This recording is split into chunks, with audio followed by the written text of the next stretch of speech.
Hey everybody, day 2 of the draft, and it's 3 guys with 3 things, and Mike, you are up. Well, Larry, you knew going into this draft the Packers had some questions as far as the depth at certain positions, and a lot of those questions were answered this second night of the draft. You're switching to the 4-3 defensive scheme. You're going to need more off-the-ball linebackers. Brian Gutekunst drafts 2 of them.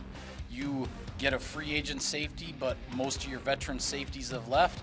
So Brian Gutekunst goes and gets one of those guys, and then you lose Patrick Taylor at running back when you swap your number 1 running back out.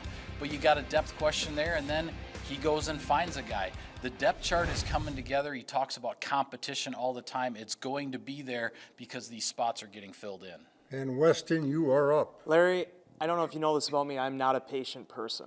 It's very difficult for me to just kind of hold my ground. Really? Yeah, go figure, right? You're like the nicest guy in the world. We all have our weaknesses. But for me, when I look at a GM and what Brian Gutekunst has to do, making the decision to stay and pick, it's not easy to do.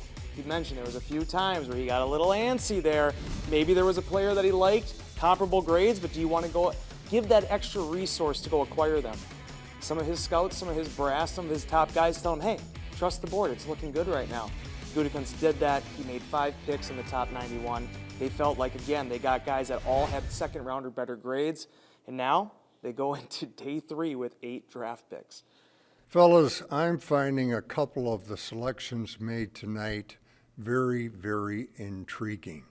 One is Edgerrin Cooper.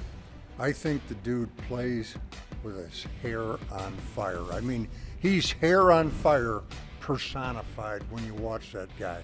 And I can't wait to see him in a Packer uniform. The other guy is Marshawn Lloyd. Now, this fella is a real deal running back, but I am fascinated by some of his numbers.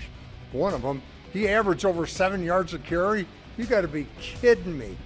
The other numbers, he ran a 4.46. For a guy that weighs 220, that's moving along. And the other thing, he does 25 reps on the bench press. That's like Mad Mountain Dean level, and he's doing it, and he's a running back. So I find those guys, both of them, very intriguing.